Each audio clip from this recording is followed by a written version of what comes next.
Welcome back in, everyone. Let's start with our Athlete of the Week. This week's winner recently helped his team make program history that their fans won't soon forget.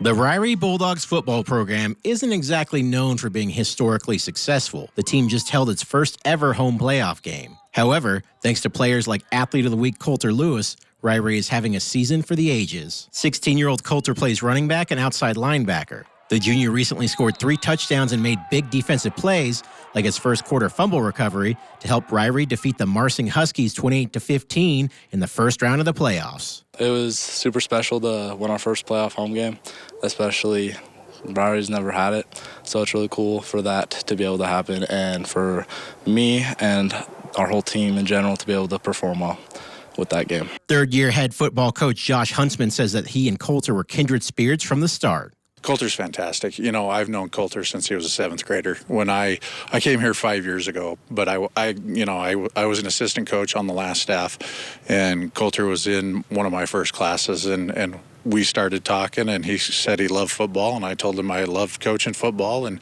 we kind of had a bond from there on. Kolter says he is happy to be highlighted for his play, but he had no shortage of praise for his coaches and especially his offensive line. I'd give them pretty much all the credit. Without them, me and then Rafe Newton, we can't run the ball how we've run the ball all season, and us as a running offense, they get us where we got to be when it comes to running the ball. For the Ryrie Bulldogs, they are fighting to bring home a championship not just for themselves, but for their fans, both present and those who are no longer with us, like the field's namesake. He's been a fan of Ryrie football, Ryrie athletics his whole life, and if you've been anywhere in the valley, everyone knows Claire Level.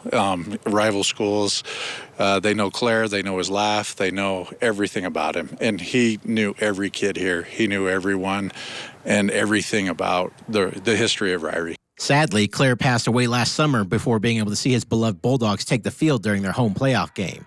Coach Huntsman says no one would have been happier to see Ryrie pull off the win than Claire.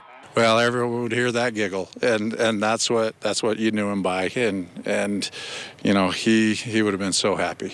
The Bulldogs hope to keep their momentum rolling when they travel to Westside High School this Friday to battle the Pirates in round 2 of the Idaho State football playoffs.